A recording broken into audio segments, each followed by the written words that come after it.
I've recently been working a lot with Gen Z and आप इनसे काम नहीं करवा सकते.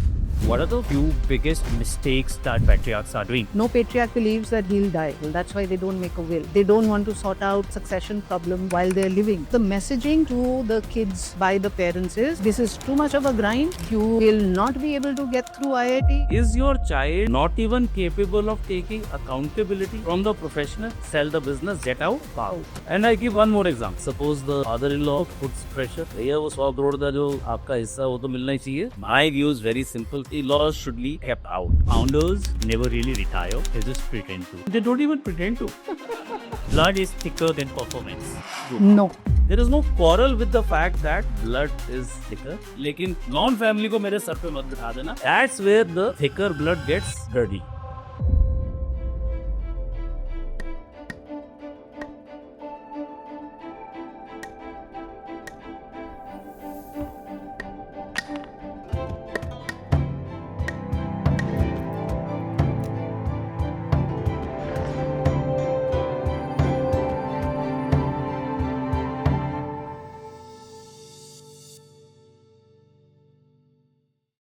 I'm super excited to be joined by both of you for this podcast. And I was looking at, some of the stats when it comes to family businesses in India. And there's an interesting stat that almost 70% of GDP in this country is contributed by family businesses on one side. And on the other side, less than 50% of the inheritors of the second generations or, the kids, they want to take up the business. Why do we see that this kind of disconnect? So first thing is that a lot of the kids, they find the family business to be very boring and not as exciting and not aligned with what they want to do. And it's accentuated by the fact that so many of them go overseas, see the life there. And then they say, I don't want to live in that town. I don't want to be working on the shop floor. So that's one thing. Second is they have lived with their parents. They know what kind of micromanagers they are. They have seen other people, whether non-family or family, being micromanaged, even at times shouted at or humiliated. And they don't want to, face that piece. When we went to interview, graduating people out of the IIMs or any other good MBA schools in India, the students wanted to know how much of operational freedom will they have, and whether the organization was bureaucratic or whether they would be able to behave like entrepreneurs. They do not want to work in any organization, even if it is their own father's organization. Got it. So to that, right, and there's this very interesting thing Uday Kotak, said on one of the articles that we did, that these young kids are finding the easy way out. Is it that they are not willing to work as hard as the patriarch? Look at their kids. 99% of their kids would be studying overseas because the messaging to the kids by the parents is, this is too much of a grind. You will not be able to get through IIT. You will not be able to get through MBBS exam. You will not be able to get into Delhi University. Don't worry. We'll send you overseas. Do your liberal arts, do your engineering, do your whatever there. Don't worry. We will take care of it, right? That hunger that was there in that earlier generation is not allowed to develop in the inheritors.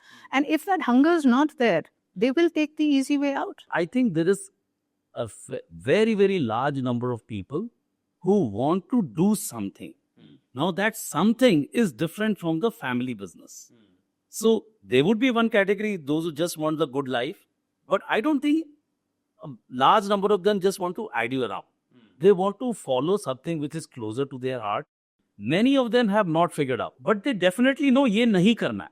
They might be figuring out, and it could be in the area of creativity, could be writing, music, XYZ, that may or may not pay the bills. And I think it's very important that the patriarchs realize this. I think that is the conflict which sometimes get blown out of proportion to say that काम ही नहीं करना चाहते. I disagree with that. And, I've recently been working a lot with Gen Z. Somebody told me, and it is very relevant here, that यार ये लोग काम नहीं करते या काम नहीं करना चाहते. But somebody told me, आप इनसे काम नहीं करवा सकते. आप इनमें काम करने की इच्छा जगाओगे तो ऐसा काम करेंगे कि वो माशाअल्लाह हो. I think this recalibration is needed by our generation. And I think to that point, right, of them not wanting to do it for the heck of money because the wealth has already been created. Let's say that, there's this inheritor who is about to graduate and you deal with a lot of these, kids from family businesses. For the patriarch who is trying to integrate their kids into the businesses, if you were to just say there are like 3 pieces of advice, if your kid is about to graduate, these are my 3 simple pieces of advice to integrate him. First is, after the final education is complete, let that person work for 3 to 5 years at least outside of the business. Non-negotiable. Okay? जितना जल्दी आओगे उतना जल्दी सीखोगे. I think that has to be completely just deleted. First, let that person work outside. Second, when you want that person to come in, have at least, if not a 10-year roadmap, a 3-year roadmap. I had a clear visibility which functions I will be rotated in, which businesses I will be rotated in, who will be my mentor, and how will my career grow. So a clear induction plan. For the owners, it can be 1 to 3 years as to how you will progress. Third, who is going to be that person's reporting manager? Will it be Papa? Reporting relationship? And what is my delegation of authority? What I can do, what I can't do. 3 things.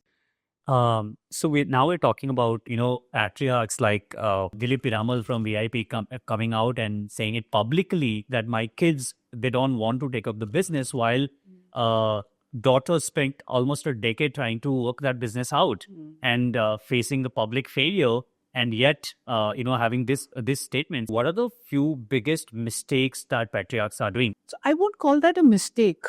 All of us who are parents will agree that we don't want our children to go through pain. However, unless the children go through failure, how are they going to learn? So one thing that the patriarchs should actually consciously allow themselves, give themselves the permission, is to let the children go through some bit of pain and allow them to feel failure, because there is no better education than going through public humiliation of failure. That is the only way that you learn. 2, the patriarchs also need to understand that the family business is different from the family. And I feel very passionately about it, that once a family business starts employing even say 100 people, the role of a patriarch is that of a steward, because you have the responsibility of giving livelihood to 100 people, and that could go up to 5,000 people, that could go up to 10,000 people. They should ring fence the business from whatever happens in the family and family members, because according to me, they have no right to affect the livelihood of the people who work with them. So, for example, Dhirubhai died, Anil Ambani and Mukesh Ambani fought. Anil Ambani's business got separated. Most of Anil Ambani's businesses shut down. What was the fault of all the people who were working there? Just because the 2 brothers had a fight? Thousands of families found that their livelihood was, gone. So you have to protect the business and the people who are working in the business from whatever happens in the family. And towards that, if you find that either your inheritors don't want to join the family business, or you believe that they are incapable of leading the family business, get professional talent from outside. Just because the business has your name or you own the business doesn't mean that you have to work for it. You are there to make sure that the business propagates so that the people who are working in the business, they perpetuate. I think one thing that the current generation or one generation above us needs to understand is, it's like, the old muhavras need to be revisited. Similarly, गल्ले पे नहीं बैठोगे तो नहीं कमा सकते. कोई दूसरा तुमको कमा के नहीं देगा. Might be true for a single unit shop where there was no digitization, no systems, पर्ची system, चोरियां होती थी, खुद बैठना पड़ता था.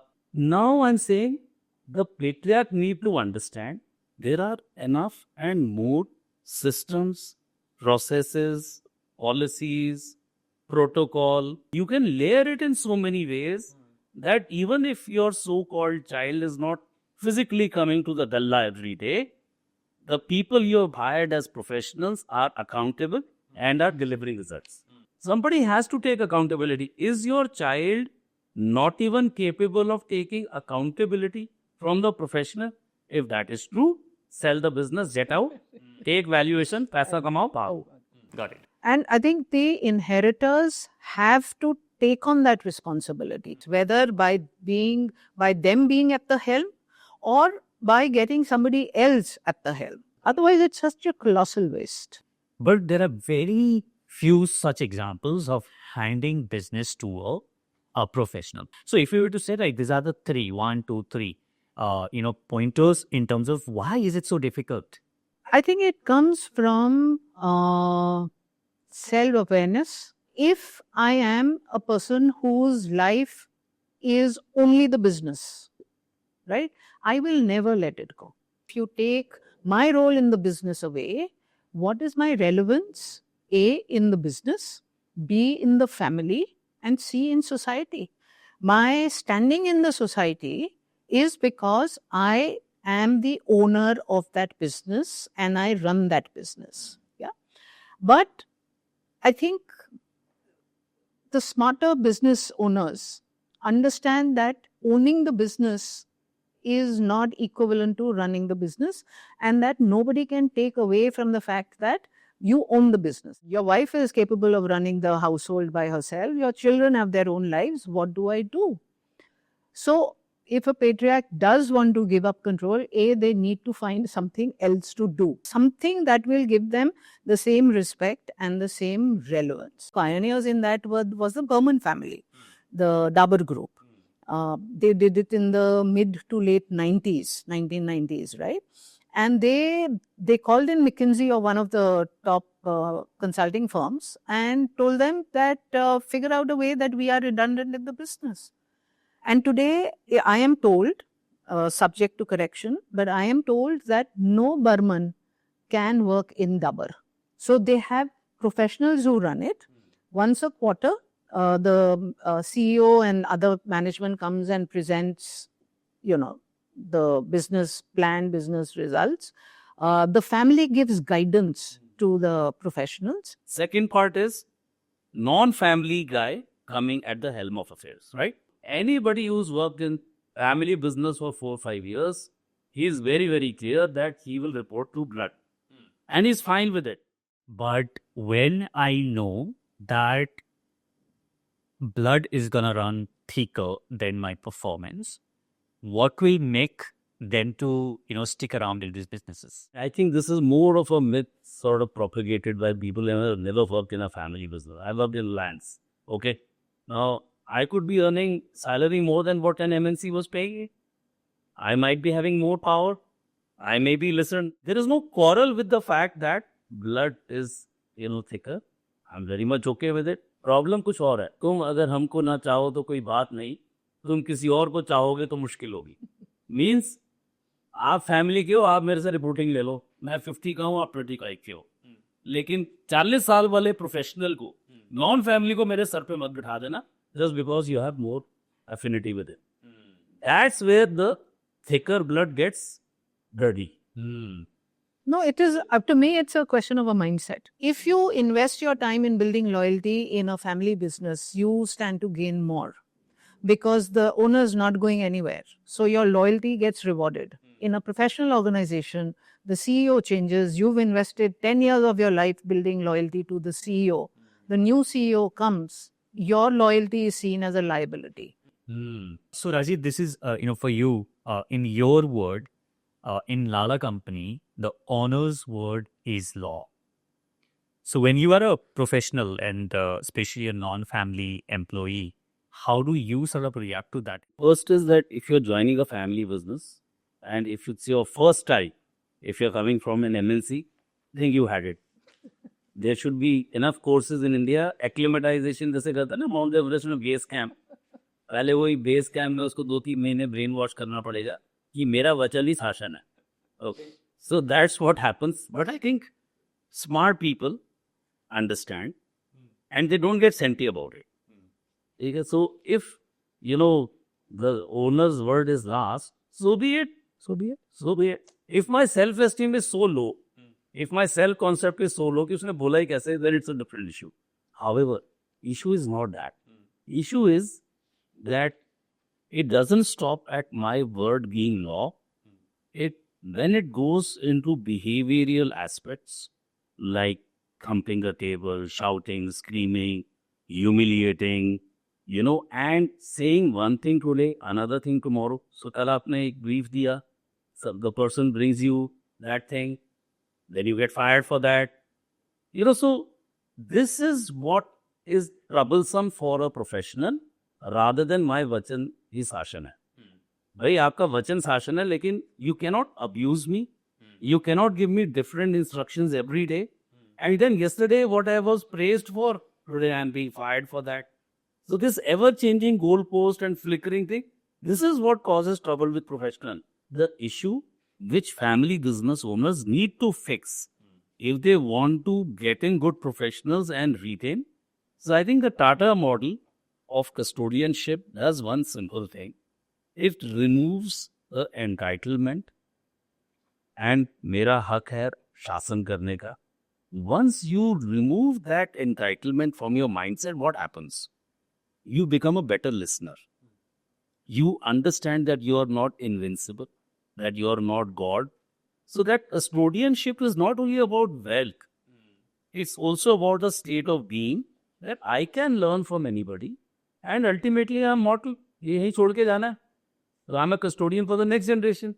So, that's the beast. That's important for the business also. So now we're talking about business continuity and handing the business to the professionals, right? And the solution, what I'm hearing from you is rather simpler. Why are we still seeing that, the 70% number? Because we're dealing with humans. Humans are irrational. No patriarch believes that he'll die. They all believe they are immortal. That's why they don't make a will. And they don't want to sort out succession problems in their own, while they're living. So if we could learn from history, there would be no wars in the world. But we don't learn from history. We don't learn from our own family history. So, till we are all humans and we have our emotions and feelings and irrationalities, this will continue.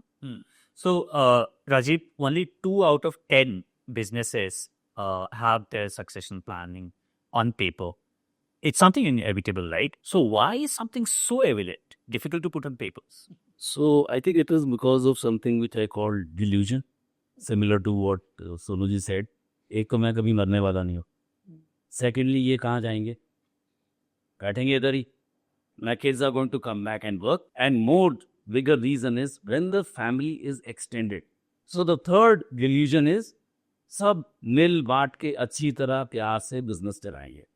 Because of this reason, nobody even thinks consciously to even draft something called a family constitution or a succession plan or a council. But there is another thing. The business owners that I talk to, what they say is, यार इस topic को अगर छेड़ा तो और लड़ाई होगी, तो इसको कारपेट के नीचे चलने दो, मेरे मरने के बाद जो होगा होगा.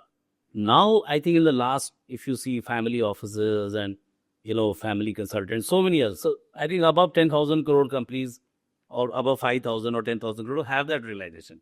The issue is the middle and the smaller. They don't even know such a thing exists. या इसको करने की ज़रूरत है. And then one day it will hit them like a hurricane. Brothers will fight. There will be court cases. So it's simply lack of realization, lack of recognition, and lack of action. I agree with most of what Rajiv is saying, but I don't agree with the fact that it is only the smaller businesses that have the problem. According to me, the size of the business is irrelevant. Recent is the Soma Comstar. From whatever I read in the public domain, he had created a trust. He had created a will. But again, because we as humans are irrational, therefore now something that were two legal documents are being contested. Got it. So, we spoke about family constitution for the curious viewers who might have never heard about this term. What is this constitution? Is this Simple words. Yeah. How much money can I draw from the business every month to run my home? If I'm not living in the, Bricoti, my remuneration. Okay. Now, is the car part of it? Is the house part of it? How much money to be spent in a daughter's wedding and a son's wedding? These are the kind of things that should be defined first. Second piece is, how will the shares of the company be divided? I am belonging to one family faction. I have two ownership. Third is wealth, which is outside the shares, the farmhouses, the properties, gold, shares, the other bit. And last is brand. If at some point in time a family was to split, okay, and I'm called so and so enterprises, so will I have to put a smaller brand name? Can I use the mother brand name or for which businesses? So if you document these things, it's very simple. Constitution says, how will the money be divided? How will the powers be divided when you are together? And if at all you were to go for a split, how will the ownership of assets, shares, and other things happen? It's as simple as that. We want to switch a bit of gears. So I'm going to read some opinions about family businesses that people have, and you have to say whether it's truth or False. it's a dangerous trap, right? So blood is thicker than performance. True. True. Okay? You can't professionalize without giving up control. True. True. Family councils are just glorified WhatsApp groups. True. True. Okay, why do you say that?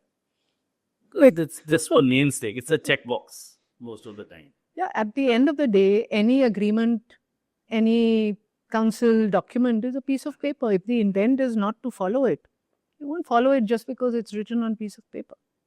Outsider CEO always threaten family unity. No. True. False. False. False. False. Legacy is a trap that stops innovation. True. No. False. All right. Go for No, I think legacy, sometimes we get so possessed and obsessed with the legacy that we wear blinders and we are not able to see innovation. If you have a fancy jewelry shop and you have multiple stores and you're making, and the next gen says, and we start something online, no, let's dilute the brand. Founders never really retire. They just pretend to. Of course. True. Totally true. You can't. And they don't even pretend to. Non-family employees will always hit a glass ceiling in Indian family homes.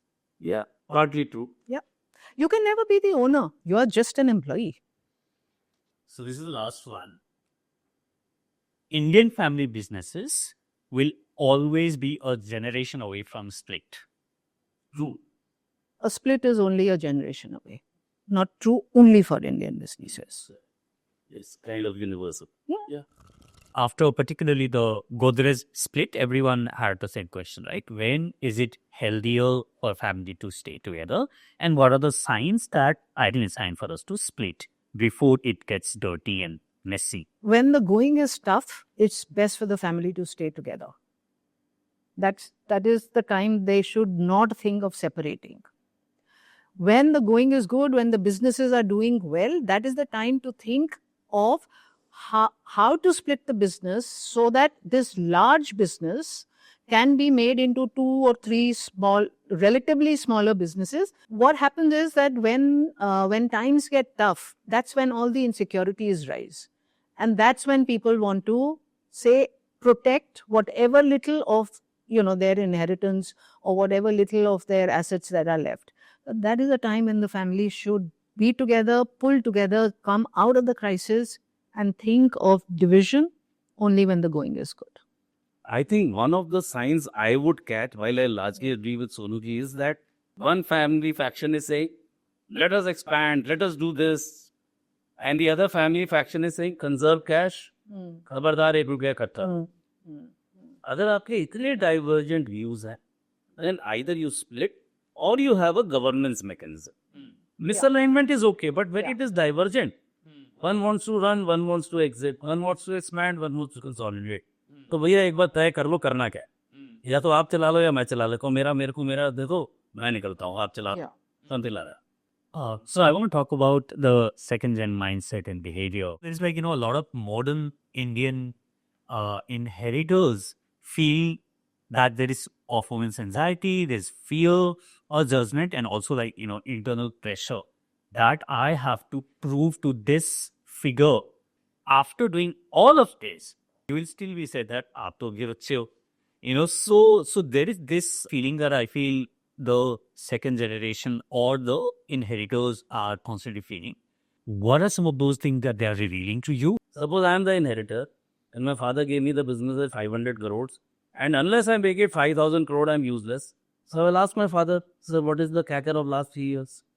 Last 5 years we grow at 20% or 50%. I'm supposed to grow by 100% year on year.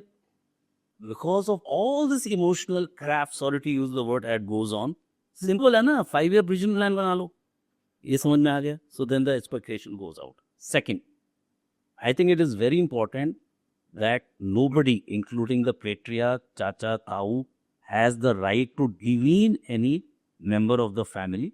Somebody might be good in one thing, somebody might not be good in another thing.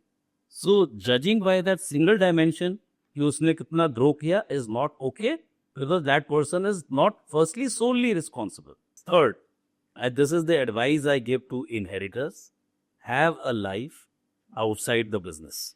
Book लिख लो, गाना गा लो, कुछ startup create कर लो, कुछ भी कर लो यार, podcaster बन जाओ, कुछ तो कर लो जिससे ये कह सको कि यार मैंने भी अपने डीएनए को मैनिफेस्ट किया. These are the 3 ways in which you can save yourself, from the trolls. The other dynamic that we want to also explore, which I think is one of the biggest reasons for the fights is, like two inheritors fighting among themselves. But then genuinely the younger one is more capable, have you seen, some of those scenarios? I've seen enough, and so I think if as a father, I am clear that the younger kid is smarter than the older one, I don't think it's a good idea to make the elder brother report to the younger brother. Should not do it. Because you have destroyed his self-esteem, his self-concept. Employees will laugh at him, his family will laugh at him, and you have destroyed him. It's better that you can divide the roles in such a way that there is no reporting relationships. See, ultimately, culture plays a very important role in the family business as well. I mean, I'm not passing a judgment, but you can't run away from our culture. And it is not our culture to have the young, the older one reporting to the younger one. And it's not as if the older one and the younger one don't know which of them is more capable, even though they may not want to admit it. But if their dignity stays intact, there can be creative ways found. You said that your daughters see inheritance between genders as a no-brainer.